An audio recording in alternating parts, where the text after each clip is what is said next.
ಜಿಂದಾಬಾದ್ ಘೋಷಣೆಯ ವಿರುದ್ಧ ರಾಜ್ಯಪಾಲರಿಗೆ ಬಿಜೆಪಿ ದೂರು. ಕೆಂಗಲ್ದ್ವಾರದ ಬಳಿ ಭಿತ್ತಿ ಪತ್ರವನ್ನ ಹಿಡಿದು ಬಿಜೆಪಿ ಪ್ರತಿಭಟನೆ ನಡೆಸಿದೆ. ದೇಶದ್ರೋಹಿಗಳಿಗೆ ಕಾಂಗ್ರೆಸ್ ಬೆಂಬಲವನ್ನ ಕೊಡ್ತಾ ಇದೆ ಅಂತ ಶಾಸಕರು ಘೋಷಣೆ ಕೂಗಿದ್ದಾರೆ. ಪ್ರತಿಭಟನೆಯ ನಂತರ ರಾಜ್ಯಪಾಲರಿಗೆ ಬಿಜೆಪಿ ಸದಸ್ಯರು ದೂರನ್ನ ಸಲ್ಲಿಸಲಿದ್ದಾರೆ. ಸರ್ಕಾರ ವಜಾಗೆ ಆಗ್ರಹಿಸಿ ರಾಜ್ಯಪಾಲರಿಗೆ ಬಿಜೆಪಿ ಸದಸ್ಯರು ಮನವಿಯನ್ನ ಸಲ್ಲಿಸಲಿದ್ದಾರೆ.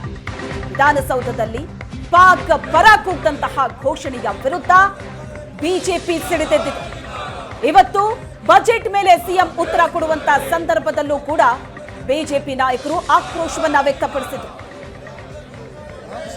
ಕೆಂಗಲ್ದ್ವಾರದ ಬಳಿ ಭಿತ್ತಿ ಪತ್ರ ಹಿಡಿದು ಬಿಜೆಪಿ ಪ್ರತಿಭಟನೆ ನಡೆಸ್ತಾ ಇದೆ. ಈ ಪ್ರತಿಭಟನೆಯ ನಂತರ ರಾಜ್ಯಪಾಲರಿಗೆ ಬಿಜೆಪಿ ಸದಸ್ಯರು ದೂರನ್ನ ಸಲ್ಲಿಸಲಿದ್ದಾರೆ.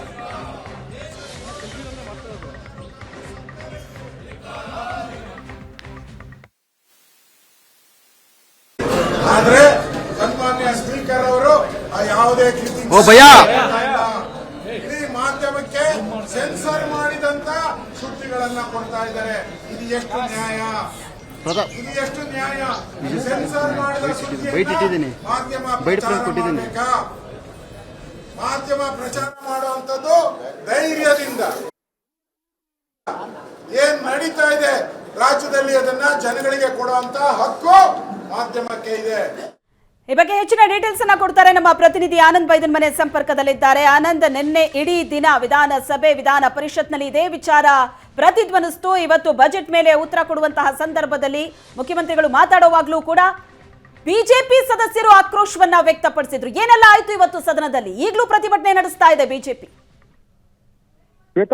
ಪಾಕ್ ಪರವಾಗಿ ಘೋಷಣೆ ಹಾಕಿರ್ತಕ್ಕಂಥದ್ದು ಆಡಳಿತಾರೂಢವಾಗಿರ್ತಕ್ಕಂಥ ಕಾಂಗ್ರೆಸ್ ಮತ್ತು ಪ್ರತಿಪಕ್ಷವಾಗಿರುವಂತಹ ಬಿಜೆಪಿ ಮಧ್ಯೆ ವಾಗ್ವಾದಕ್ಕೆ ಕಾರಣವಾಗಿದೆ. ಈ ವಿಚಾರವನ್ನ ಮುಂದಿಟ್ಟುಕೊಂಡು ನಿನ್ನೆಯಿಂದಲೂ ಕೂಡ ಹೋರಾಟ ಮಾಡ್ಕೊಂಡು ಬರ್ತಾ ಇರುವಂತಹ ಬಿಜೆಪಿ ಇವತ್ತು ಕೂಡ ಹೋರಾಟವನ್ನ ತೀವ್ರಗೊಳಿಸಿದೆ. ಹಾಗಾಗಿ ಇವತ್ತು ವಿಧಾನಸಭೆ ಒಳಗಡೆನೂ ಕೂಡ ತಮ್ಮ ಹೋರಾಟ ಮುಂದುವರೆಸಿರ್ತಕ್ಕಂಥ ಬಿಜೆಪಿ ಸದಸ್ಯರು ಸರ್ಕಾರ ಅಂದ್ರೆ ಪಾಕ್ ಪರವಾಗಿರ್ತಕ್ಕಂಥವರಿಗೆ ರಕ್ಷಣೆ ನಿಂತಿದೆ ಅಂತಕ್ಕಂಥ ಆರೋಪವನ್ನು ಮಾಡಿದ್ರು. ಮತ್ತು ಈ ಸಂದರ್ಭದಲ್ಲಿ ಮುಖ್ಯಮಂತ್ರಿಗಳು ಬಜೆಟ್ ಮೇಲೆ ಉತ್ತರ ಕೊಡುವಾಗಲೂ ಕೂಡ ತಮ್ಮ ಹೋರಾಟವನ್ನ ಮುಂದುವರೆಸಿದ್ರು. ಅಂದ್ರೆ ವಿಧಾನಸಭೆಯ ಅಜೆಂಡಾವನ್ನ ಹರಿದು ಎತ್ತಲಾಯಿತು ಮತ್ತು ಸರ್ಕಾರದ ಘೋಷಣೆ ಹಾಕಿದಂತ ಬಿಜೆಪಿಯ ಸದಸ್ಯರುಗಳು ಸರ್ಕಾರದ ವಿರುದ್ಧ ತಮ್ಮ ವಾಗ್ದಾಳಿಯನ್ನು ಮುಂದುವರಿಸಿದ್ರು.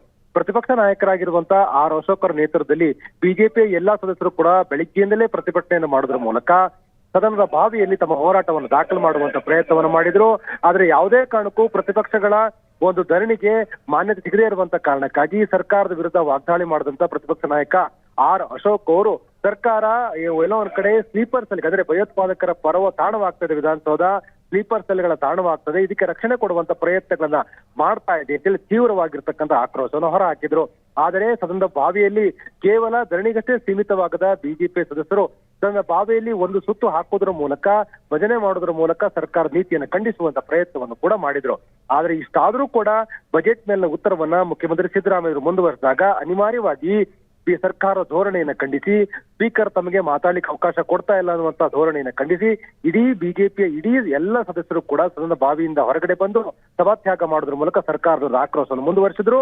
ಮತ್ತು ಜೊತೆಗೆ ನೇರವಾಗಿ ಕೆಂಗಲ್ ಗೇಟ್ಗೆ ಬಂದು, ಕೆಂಗಲ್ ಅಂದ್ರೆ ವಿಧಾನಸೌಧದ ಪಶ್ಚಿಮ ಬಾಗಿಲ ಹತ್ರ ಪ್ರತಿಭಟನೆ ಮಾಡೋದ್ರ ಮೂಲಕ ಸರ್ಕಾರ ಧೋರಣೆಯನ್ನ ಖಂಡಿಸ್ತಾ ಇದ್ದಾರೆ.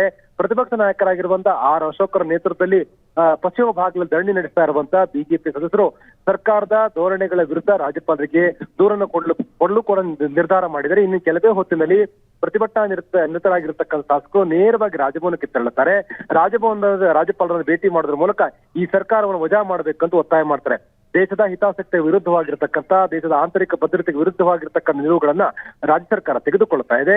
ಈ ಸರ್ಕಾರವನ್ನು ತಕ್ಷಣ ವಜಾ ಮಾಡಬೇಕು ಅಂತ ಒತ್ತಾಯಿಸಿ ರಾಜ್ಯಪಾಲರಿಗೆ ಮನವಿ ಸಲ್ಲಿಸಲಿಕ್ಕೆ ಬಿಜೆಪಿ ಸದಸ್ಯರು ನಿರ್ಧಾರವನ್ನು ಮಾಡಿದ್ದಾರೆ. ಈಗ ಸದ್ಯಕ್ಕೆ ಪ್ರತಿಪಕ್ಷ ನಾಯಕರಾಗಿರುವಂತಹ ಆರ್ ಅಶೋಕರ ನೇತೃತ್ವದಲ್ಲಿ ಪ್ರತಿಭಟನೆ ಮುಂದುವರೆದು ಇನ್ನು ಕೆಲವೇ ನಿಮಿಷಗಳಲ್ಲಿ ನೇರವಾಗಿ ಕಾಲ್ನಡಿಗೆಯ ಮೂಲಕ ಎಲ್ಲ ಬಿಜೆಪಿ ಸದಸ್ಯರು ರಾಜಭವನಕ್ಕೆ ತೆರಳುತ್ತಾರೆ. ರಾಜಭವನದ ತೆರಳು ತನಕನೂ ಕೂಡ ಸರ್ಕಾರದ ಘೋಷಣೆ ಹಾಕಿ ತಮ್ಮ ಆಕ್ರೋಶವನ್ನು ಹೊರಹಾಕಲಿದ್ದಾರೆ. ಮತ್ತು ಈ ಒಂದು ಪ್ರತಿಭಟನಾ ಮೆರವಣಿಗೆಯಲ್ಲಿ ಎಲ್ಲ ಬಿಜೆಪಿಯ ಸದಸ್ಯರುಗಳು ಮತ್ತು ವಿಧಾನ ಪರಿಷತ್ನ ಸದಸ್ಯರು ಕೂಡ ಭಾಗಿಯಾಗ್ತಾ ಇದ್ದಾರೆ. ಈಗಾಗಲೇ ಸರ್ಕಾರ ನಡೆದುಕೊಂಡಿರ್ತಕ್ಕಂಥ ರೀತಿ ಮತ್ತು ಇಡೀ ಪ್ರಕರಣದಲ್ಲಿ ಯಾರನ್ನೂ ಕೂಡ ಬಂಧಿಸದೇ ಇರತಕ್ಕಂಥ ವಿಚಾರವನ್ನು ಮುಂದಿಟ್ಟುಕೊಂಡು ಹೋರಾಟವನ್ನು ಇನ್ನಷ್ಟು ಪ್ರಬಲಗೊಳಿಸಬೇಕು ಅನ್ನೋ ನಿರ್ಧಾರವನ್ನ ಬಿಜೆಪಿ ನಾಯಕರು ತೆಗೆದುಕೊಂಡಿದ್ದಾರೆ. ಆ ಕಾರಣಕ್ಕಾಗಿಯೇ ನಿರಂತರವಾಗಿರ್ತಕ್ಕಂಥ ಹೋರಾಟ ದಾಖಲು ಮಾಡಬೇಕು ಮತ್ತು ಸರ್ಕಾರ ನಿರ್ದಿಷ್ಟವಾಗಿರ್ತಕ್ಕಂಥ ವ್ಯಕ್ತಿಯನ್ನ ಬಂಧನ ಮಾಡುವವರೆಗೂ ಕೂಡ ಮತ್ತು ಅವರ ಮೇಲೆ ಕಠಿಣ ಕ್ರಮ ಆಗುವವರೆಗೂ ಮತ್ತು ನಾಸಿರ್ ಹುಸೇನ್ ಅವ್ರ ವಿರುದ್ಧ ಕೂಡ ಕ್ರಮ ಆಗಬೇಕು ಅಂತ ಒತ್ತಾಯ ಮಾಡಿ ಹೋರಾಟವನ್ನ ದೊಡ್ಡ ಮಟ್ಟದಲ್ಲಿ ಮಾಡಬೇಕು ಅಂತೇಳಿ ನಿರ್ಧಾರವನ್ನ ಮಾಡಿರುವಂತ ಬಿಜೆಪಿ ನಿರಂತರವಾಗಿರ್ತಕ್ಕಂಥ ಹೋರಾಟ ಕರೆ ನೀಡಿದೆ. ಈಗಾಗಲೇ ರಾಜ್ಯವ್ಯಾಪಿ ಪ್ರತಿಭಟನೆ ಮಾಡಿರ್ತಕ್ಕಂಥ ಬಿಜೆಪಿಯ ಶಾಸಕರುಗಳು ಸದನದ ಒಳಗೆ ಮತ್ತು ಸದನದ ಹೊರಗಡೆ ಎರಡೂ ಕಡೆಯೂ ಕೂಡ ತಮ್ಮ ಹೋರಾಟವನ್ನ ತೀವ್ರಗೊಳಿಸಲಿಕ್ಕೆ ನಿರ್ಧಾರ ಮಾಡಿದ್ದಾರೆ. ಹಾಗಾಗಿ ಇವತ್ತು ರಾಜಭವನ ಚಲೋ ಮಾಡ್ತಾ ಇರುವಂತಹ ಬಿಜೆಪಿ ಸದಸ್ಯರುಗಳು ಈಗ ಪ್ರತಿಭಟನೆಯನ್ನ ಮುಕ್ತಾಯ ಮಾಡಿ ಕೆಲವೇ ಹೊತ್ತಿನಲ್ಲಿ ರಾಜಭವನಕ್ಕೆ ತೆರಳಿ ರಾಜ್ಯಪಾಲರಿಗೆ ದೂರನ್ನ ಕೊಡೋರಿದ್ದಾರೆ. ಎಸ್, ಥ್ಯಾಂಕ್ ಯು ಆನಂದ್, ನಿಮ್ಮೆಲ್ಲ ಡೀಟೇಲ್ಸ್ಗೆ. ರಾಜ್ಯಸಭಾ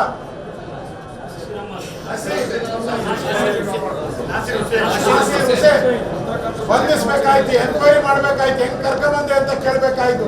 ನಮ್ಮನ್ನ ಕೇಳಿದ್ರಲ್ಲ, ಪ್ರತಾಪ್ ಸಿಂಹನ ಕಡೆಯಲ್ಲಿ ನಿಲ್ಸಿದ್ರು, ಪ್ರತಾಪ್ ಸಿಂಹನ ಕಡೆಯಲ್ಲಿ ನಿಲ್ಸಿದ್ರು. ಅವರೇನು ದೇಶ ದ್ರೋಹದ ಘೋಷಣೆ ಹೋಗಿಲ್ಲ, ಉದ್ಯೋಗಕ್ಕೋಸ್ಕರ ಏನೋ ಕೇಳಿ ದೇಶ ದ್ರೋಹಿಗಳು ಇಲ್ಲಿ ಬಾಯಿ ಮುಚ್ಕೊಂಡು ಕೂತಿದ್ದಾರೆ ಕಾಂಗ್ರೆಸ್. ಇದೆಲ್ಲವನ್ನ ಇವತ್ತು ಬಿಜೆಪಿ ನಮ್ಮೆಲ್ಲ ಶಾಸಕರು ವಿಧಾನಸಭೆಗಳ ಹೋರಾಟ ಮಾಡಿದ್ದೀರಿ. ಈ ಸರ್ಕಾರ ಸತ್ತೋಗಿದೆ ಅಂತ ಪ್ರದಕ್ಷಿಣೆ ಕೂಡ ಹಾಕಿದ್ದೀರಿ. ಜೆಡಿಎಸ್ ನಮ್ಮ ಕುಮಾರಸ್ವಾಮಿಯವರ ದೇವೇಗೌಡರ ನೇತೃತ್ವದ ಜೆಡಿಎಸ್ ಸರ್ಕಾರನೂ ಕೂಡ ಜೆಡಿಎಸ್ ಪಕ್ಷನೂ ಕೂಡ ಬರ್ತಾ ಇದೆ. ಸರ್ಕಾರ ಪಕ್ಷನೂ ಕೂಡ ನಾವೆಲ್ಲರೂ ಕೂಡ ಒಟ್ಟಾಗಿ ಇವತ್ತು ವಿಧಾನಸಭೆ ಒಳಗಡೆ ನಾವು ಸರ್ಕಾರ ಸತ್ತೋಗಿದೆ ಅಂತ ಬಾವಿಯಲ್ಲಿ ನಾವು ಸುತ್ತಾಕಿದ್ವಿ. ಆ ಕ್ಲಿಪ್ಪಿಂಗ್ಸ್ ಹೋಗಿಲ್ಲ, ಬಂದಿದೆಯಾ ಕ್ಲಿಪ್ಪಿಂಗ್ಸು ಮಾಧ್ಯಮದವ್ರ ಹತ್ರ?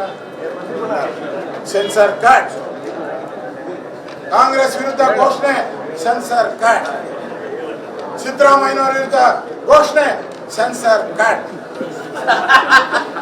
ಇದು ಈ ಕಾಂಗ್ರೆಸ್ಸಿನ ಭ್ರಷ್ಟ, ಇದು ಸರ್ವಾಧಿಕಾರಿ ಹಿಟ್ಲರ್. ನಮ್ಮ ಸ್ಪೀಕರು ಅದಕ್ಕೆ ತಾಳ ತಟ್ತಾ ಇರೋದನ್ನು ನೋವಿನ ಸಂಗತಿ. ಸ್ಪೀಕರು